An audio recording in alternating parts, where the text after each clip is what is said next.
प्रधानमंत्री नरेंद्र मोदी 2 दिवसीय गुजरात के दौरे पर थे। शनिवार को उनके दौरे का दूसरा दिन था। प्रधानमंत्री नरेंद्र मोदी ने देश के पहले गृह मंत्री सरदार वल्लभ भाई पटेल की जयंती पर उन्हें श्रद्धांजलि दी और उसके बाद राष्ट्रीय एकता दिवस की परेड में शामिल हुए। इस दौरान केवड़िया में दिल्ली के राजपथ पर होने वाली परेड जैसा नजारा देखने को मिला। इस परेड में देश की सभी सुरक्षा एजेंसियों के जवान शामिल हुए। परेड से पहले पीएम मोदी ने सुरक्षा एजेंसियों के जवानों को राष्ट्रीय एकता और सुरक्षा की शपथ दिलाई। इसके अलावा पीएम मोदी ने सिविल सर्विसेज प्रोबेशनर्स को संबोधित किया। पीएम ने आईएएस प्रोबेशनर्स को संबोधित करते हुए कहा कि आईएएस अफसरों को सरदार साहब की सलाह थी कि देश के नागरिकों की सेवा अब आपका सर्वोच्च कर्तव्य है। पीएम ने कहा कि मेरा भी यही आग्रह है कि सिविल सर्वेंट जो भी निर्णय ले वो राष्ट्रीय संदर्भ में हो, देश की एकता अखंडता को मजबूत करने वाले हों। आपको बता दें कि पीएम ने गुजरात को कई सौगातें दी हैं। केवड़िया में वाटर एंड्रोम का उन्होंने उद्घाटन किया। साथ ही पीएम ने केवड़िया से साबरमती रिवर फ्रंट तक की सी प्लेन सेवा का भी उद्घाटन किया। हम आपको बता दें कि स्टैच्यू ऑफ यूनिटी भारत के प्रथम उप प्रधानमंत्री एवं प्रथम गृह मंत्री सरदार वल्लभ भाई पटेल को समर्पित एक स्मारक है। ये स्मारक सरदार सरोवर बांध से 3.2 किलोमीटर की दूरी पर साधु बेट नामक स्थान पर है, जो कि नर्मदा नदी पर एक टापू है। ये विश्व की सबसे ऊंची मूर्ति है, जिसकी लंबाई 182 मीटर है।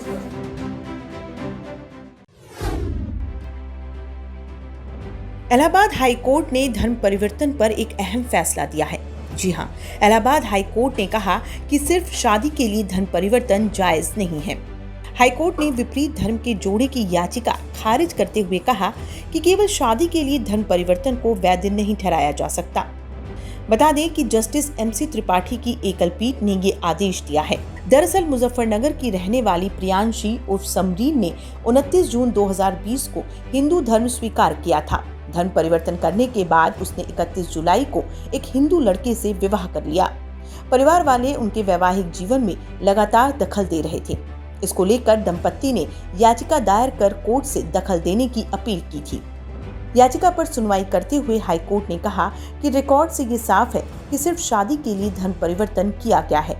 कोर्ट ने कहा कि बिना किसी धर्म को जाने और बिना आस्था विश्वास के धर्म बदलना वैध नहीं है, जिसके बाद कोर्ट ने वैवाहिक जोड़े की याचिका को खारिज कर दिया। आपको बता दें कि जिस तरह से आए दिन लव जिहाद के मामले सामने आते हैं, ऐसे में उम्मीद की जा रही है कि कोर्ट के इस फैसले के बाद लव जिहाद के मामलों में रोक लगेगी।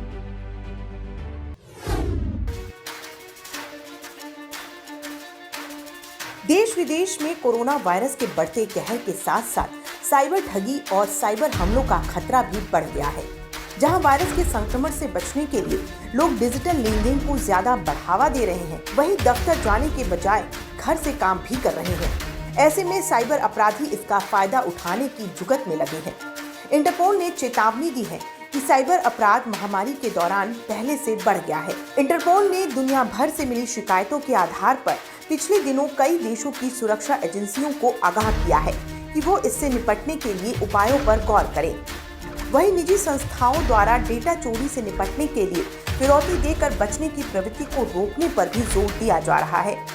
सुरक्षा एजेंसियों ने अलग अलग देशों से संकलित रिपोर्ट के आधार पर आशंका जताई है कि करीब $24 बिलियन हर साल साइबर अपराध से बचने के लिए हैकर्स को फिरौती के रूप में दी जाती है। हैकर्स डेटा डिलीट करने और हैक किए गए डेटा को सुरक्षित करने के एवज में कंपनियों से मोटी रकम वसूलते हैं। सबसे ज्यादा हैकर्स चीन, ईरान जैसे देशों में हैं। वहीं अमेरिका, यूरोप और भारत सहित कई देश बढ़ते साइबर अपराध से प्रभावित हो रहे हैं। सुरक्षा एजेंसियों का मानना है कि अर्थव्यवस्था तेजी से डिजिटल हो गई है। अधिक डेटा ऑनलाइन साझा किया जा रहा है। इंटरनेट पर जितने अधिक लेन देन किए जा रहे हैं, उतने ही नए तरीके से डेटा साझा किए जा रहे हैं। ये भी संभावना जताई गई है कि डेटा विभिन्न उपकरणों और असुरक्षित घरेलू नेटवर्क में फैला हुआ है। इसके लिए भी सुरक्षित योजना बनाने की जरूरत है। ऐसे में दुनिया भर के देशों के बीच साइबर अपराध से निपटने की साझा रणनीति पर काम करने और तकनीकी साझा करने पर जोर दिया जा रहा है। Bureau report, news 100।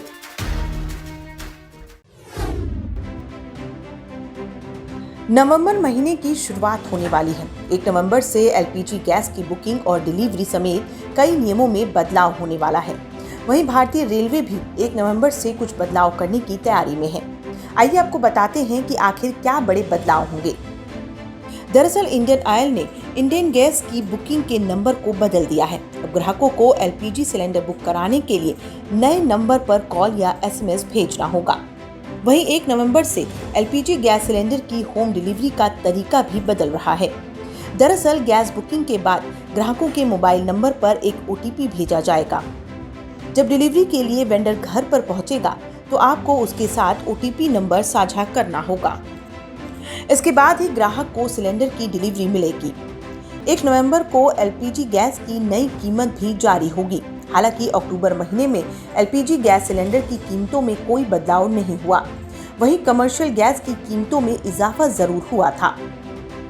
बता दें कि देश की सरकारी तेल कंपनियां हर महीने की पहली तारीख को एलपीजी सिलेंडर की कीमतें तय करती हैं। वहीं हम आपको बता दें कि भारतीय रेलवे भी 1 नवंबर से पूरे देश की ट्रेनों के टाइम टेबल को बदलने जा रहा है। पहले ट्रेनों की टाइम टेबल 1 अक्टूबर से बदलने वाली थी। हालांकि इसे अब आगे बढ़ा दिया गया है और 1 नवंबर को इसमें बदलाव किया जाएगा। जानकारी के लिए बता दें कि कोविड-19 की वजह से फिलहाल ट्रेनों का सामान्य परिचालन ठप है। हालांकि त्योहारी सीजन में अभी रेलवे स्पेशल ट्रेनें चला रही है। देश विदेश से बड़ी संख्या में हर दिन लोग माता वैष्णो देवी के दरबार में पहुंचते हैं। गर्मियों में यहाँ श्रद्धालुओं की संख्या काफी बढ़ जाती है तो सर्दियों में अपेक्षाकृत कम लोग आते हैं। नवरात्र में यहाँ भक्तों की भीड़ सर्वाधिक होती है।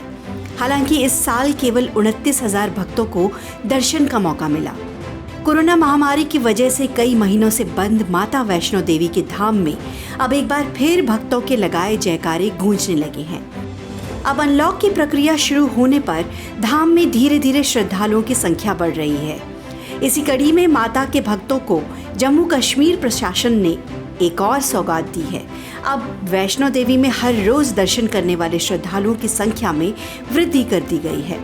जम्मू कश्मीर प्रशासन की ओर से जानकारी दी गई है कि 1 नवंबर से प्रतिदिन 15,000 श्रद्धालुओं को वैष्णो देवी के दरबार में जाने की इजाजत दी गई है। अभी की बात करें तो प्रतिदिन ज्यादा से ज्यादा 7,000 लोग त्रिकुटा पर्वत पर पवित्र गुफा में दर्शन कर सकते हैं। साथ ही बता दें कि 14 दिन के होम क्वारंटाइन की शर्त भी हटा ली गई है। नवरात्र के 9 दिनों के दौरान 39,000 से अधिक श्रद्धालुओं ने जम्मू कश्मीर के त्रिकुटा की पहाड़ी पर विराजमान माता वैष्णो देवी के दर्शन किए हैं।